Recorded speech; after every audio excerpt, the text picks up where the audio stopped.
রবিউল, সীমান্তের আজকের পরিস্থিতি কেমন দেখছেন?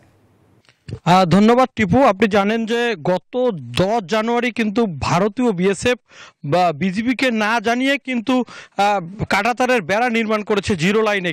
এরপর থেকে কিন্তু উত্তেজনা বিরাজ করেছিল বিজিবি এবং বিএসএফ এর মধ্যে। পরে আলোচনা পতাকা বৈঠকের মাধ্যমে স্বাভাবিক হলেও কিন্তু হঠাৎ 6 দিন পর আবারও বিএসএফ সেই কাঁটাতারের বেড়ায় ভারতীয় মদের খালি কাচের বোতল কিন্তু ঝুলিয়ে দেয়। এতে কিন্তু মানুষের মাঝে কিন্তু আতঙ্ক বিরাজ করে এবং গতকালকে থেকে কিন্তু মানুষের মাঝে একটা উৎকণ্ঠা ছিল যে পরবর্তীতে বিএসএফ আরও কোনো ঘটনা ঘটায় কিনা।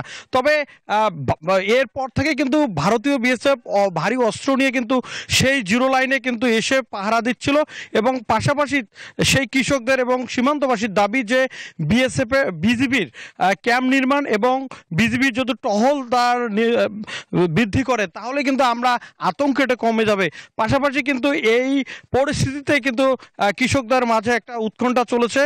পাশাপাশি 51 বিজিবির সিও সেলিম আলদিন বলেছেন যে ভারতীয় বিএসএফ যে কাঁটাতারের বেড়াটা দিয়েছে সে বেড়াটা নিয়ে কিন্তু তারা দুশ্চিন্তায় রয়েছেন এবং এজন্যই তারা কাচের বোতল ঝুলিয়ে দিয়েছেন।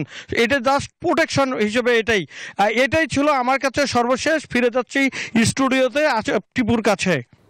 রবিউল, আপনাকে ধন্যবাদ।